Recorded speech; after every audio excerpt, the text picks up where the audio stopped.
Thank you for joining us tonight. By now, you've heard a lot about COVID and the fight against misinformation. Now, there's the debate surrounding vaccine mandates too. The Board of Medical Licensure makes it clear that they are not trying to limit anyone's free speech, but some of the state's doctors say they feel threatened by the board's latest policy. Courtney Ann Jackson has the latest.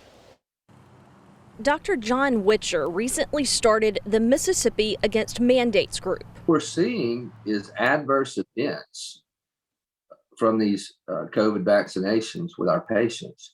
And so we're getting more and more alarmed, and we want to just be able to talk about these adverse events that we're seeing and not be silent. Dr. Wesley Granger soon joined in. Never in my 32 years of practicing medicine seen such a high rate of sudden heart attacks, strokes, neurological issues in patients who've never had a problem or risk factors associated with this.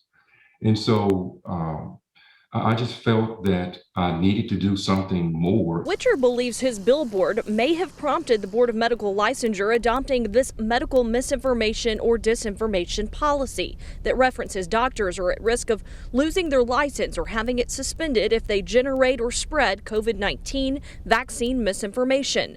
But the board says doctors have the right to share their beliefs. We would prefer that if they're going to take to social media and do things like that, that they separate their personal opinions and beliefs from their professional opinions and beliefs. Now, if they happen to be the same, then that's where we would get involved, is when they're putting the opinions out as a professional. They put the white jacket on, the code of legitimacy, then we would expect them to be held to a higher standard at that point. The board's executive director, Dr. Kenneth Cleveland, notes that they aren't referring to doctors sharing unpopular opinions, but rather it would have to be a really egregious statement, like nobody should ever take any vaccine. If it's a defensible statement, if there is some truth in what they're saying, then that would not be a situation where we would go to hearing.